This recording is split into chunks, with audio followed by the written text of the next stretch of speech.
7 years ago, a student came to me and asked me to invest in his company. He said, I'm working with 3 friends, and we're going to try to disrupt an industry by selling stuff online. And I said, okay, you guys spent the whole summer on this, right? No, we all took internships, just in case it doesn't work out. All right, but you're going to go in full-time once you graduate. Not exactly. We've all lined up backup jobs. 6 months go by. It's the day before the company launches, and there is still not a functioning website. You guys realize the entire company is a website. That's literally all it is. So I obviously declined to invest. And they ended up naming the company Warby Parker. They sell glasses online. They were recently recognized as the world's most innovative company and valued at over $1 billion. And now, my wife handles our investments. Why was I so wrong? To find out, I've been studying people that I come to call originals. Originals are nonconformists, people who not only have new ideas, but take action to champion them. They're people who stand out and speak up. Originals drive creativity and change in the world. They're the people you want to bet on, and they look nothing like I expected. I want to show you today 3 things I've learned about recognizing originals and becoming a little bit more like them. So, the first reason that I passed on Warby Parker was they were really slow getting off the ground. Now, you are all intimately familiar with the mind of a procrastinator. Well, I have a confession for you. I'm the opposite. I'm a precrastinator. Yes, that's an actual term. You know that panic you feel a few hours before a big deadline when you haven't done anything yet? I just feel that a few months ahead of time.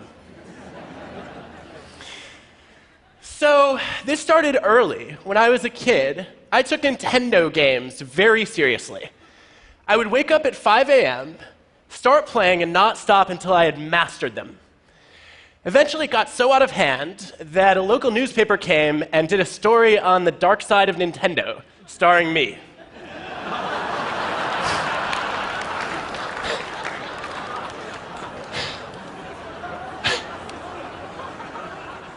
Since then, I've traded hair for teeth. But this served me well in college, because I finished my senior thesis 4 months before the deadline. And I was proud of that. Until a few years ago, I had a student named Jihei who came to me and said, I have my most creative ideas when I'm procrastinating. And I was like, that's cute. Where are the 4 papers you owe me? No, she was one of our most creative students, and as an organizational psychologist, this is the kind of idea that I test. So I challenged her to get some data. She goes into a bunch of companies. She has people to fill out surveys about how often they procrastinate. Then she gets their bosses to rate how creative and innovative they are. And sure enough, the precrastinators like me who rush in and do everything early are rated as less creative than people who procrastinate moderately. So I want to know what happens to the chronic procrastinators. She's like, I don't know, they didn't fill out my survey. No, here are our results. You actually do see that the people who wait till the last minute are so busy goofing off that they don't have any new ideas. And on the flip side, the people who race in are in such a frenzy of anxiety that they don't have original thoughts either. There's a sweet spot where originals seem to live. Why is this? Maybe original people just have bad work habits. Maybe procrastinating does not cause creativity. To find out, we designed some experiments. We asked people to generate new business ideas. And then we get independent raters to evaluate how creative and useful they are. And some of them are asked to do the task right away. Others we randomly assign to procrastinate by dangling Minesweeper in front of them for either 5 or 10 minutes. And sure enough, the moderate procrastinators are 16% more creative than the other 2 groups. Now, Minesweeper is awesome, but it's not the driver of the effect. Because if you play the game first, before you learn about the task, there's no creativity boost. It's only when you're told that you're going to be working on this problem, and then you start procrastinating, but the task is still active in the back of your mind, that you start to incubate. Procrastination gives you time to consider divergent ideas, to think in nonlinear ways, to make unexpected leaps. So just as we were finishing these experiments, I was starting to write a book about originals. And I thought, this is the perfect time to teach myself to procrastinate while writing a chapter on procrastination. So I meta-procrastinated. And like any self-respecting precrastinator, I woke up early the next morning and I made a to-do list with steps on how to procrastinate. And then I worked diligently toward my goal of not making progress toward my goal. I started writing the procrastination chapter, and one day I was halfway through. I literally put it away in mid-sentence for months. It was agony. But when I came back to it, I had all sorts of new ideas. As Aaron Sorkin put it, you call it procrastinating, I call it thinking. And along the way, I discovered that a lot of great originals in history were procrastinators. Take Leonardo da Vinci. He toiled on and off for 16 years on the Mona Lisa. He felt like a failure. He wrote as much in his journal.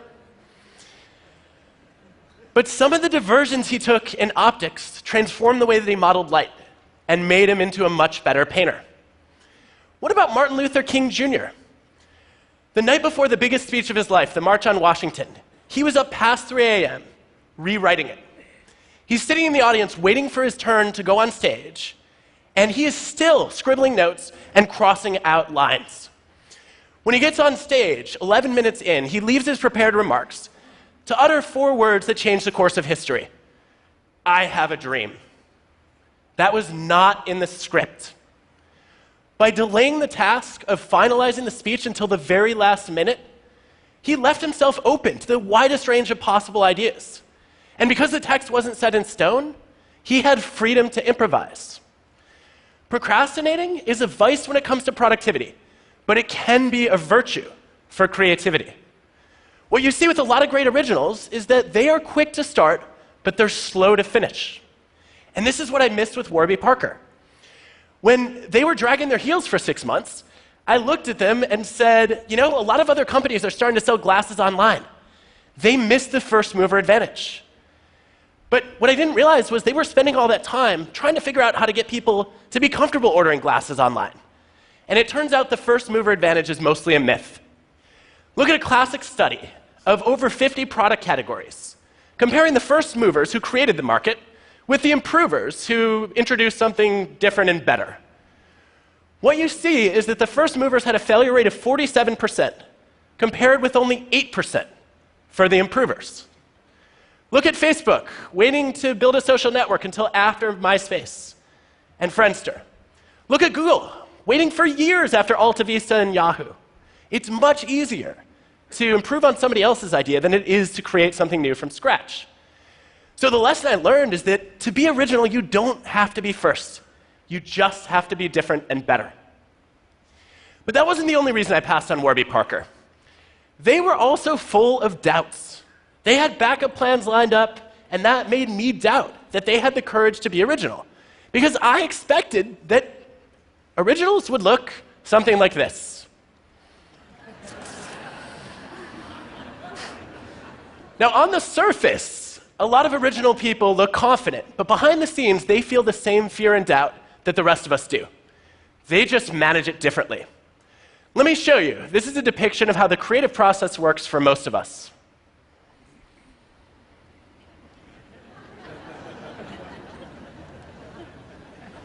Now, in my research, I discovered there are 2 different kinds of doubt. There's self-doubt and idea doubt. Self-doubt is paralyzing. It leads you to freeze. But idea doubt is energizing. It motivates you to test, to experiment, to refine, just like MLK did. And so the key to being original is just a simple thing of avoiding the leap from step 3 to step 4. Instead of saying, I'm crap, you say, the first few drafts are always crap, and I'm just not there yet. So how do you get there? Well, there's a clue, it turns out, in the internet browser that you use. We can predict your job performance and your commitment just by knowing what web browser you use. Now, some of you are not going to like the results of this study. But there is good evidence that Firefox and Chrome users significantly outperform Internet Explorer and Safari users. Yes! They also stay in their jobs 15% longer, by the way. Why? It's not a technical advantage. The 4 browser groups, on average, have similar typing speed, and they also have similar levels of computer knowledge. It's about how you got the browser. Because if you use Internet Explorer or Safari, those came pre-installed on your computer, and you accepted the default option that was handed to you. If you wanted Firefox or Chrome, you had to doubt the default and ask, is there a different option out there, and then be a little resourceful and download a new browser. So people hear about this study, and they're like, great, if I want to get better at my job, I just need to upgrade my browser? No, it's about being the kind of person who takes the initiative to doubt the default and look for a better option. And if you do that well, you will open yourself up to the opposite of déjà vu. There's a name for it. It's called vujade. Vujade is when you look at something you've seen many times before and all of a sudden see it with fresh eyes. It's a screenwriter who looks at a movie script that can't get the green light for more than half a century. In every past version, the main character has been an evil queen. But Jennifer Lee starts to question whether that makes sense. She rewrites the first act, reinvents the villain as a tortured hero, and Frozen becomes the most successful animated movie ever. So there's a simple message from this story. When you feel doubt, don't let it go. What about fear? Originals feel fear too. They're afraid of failing. But what sets them apart from the rest of us is that they're even more afraid of failing to try. They know you can fail by starting a business that goes bankrupt or by failing to start a business at all. They know that in the long run, our biggest regrets are not our actions, but our inactions. The things we wish we could redo, if you look at the science, are the chances not taken. Elon Musk told me recently he didn't expect Tesla to succeed. He was sure the first few SpaceX launches would fail to make it to orbit, let alone get back. But it was too important not to try. And for so many of us, when we have an important idea, we don't bother to try. But I have some good news for you. You're not going to get judged on your bad ideas. A lot of people think they will. If you look across industries and ask people about their biggest idea, their most important suggestion, 85% of them stayed silent instead of speaking up. They're afraid of embarrassing themselves, of looking stupid. But guess what? Originals have lots and lots of bad ideas. Tons of them, in fact. Take the guy who invented this. Do you care that he came up with a talking doll so creepy that it scared not only kids but adults too? No, you celebrate Thomas Edison for pioneering the light bulb.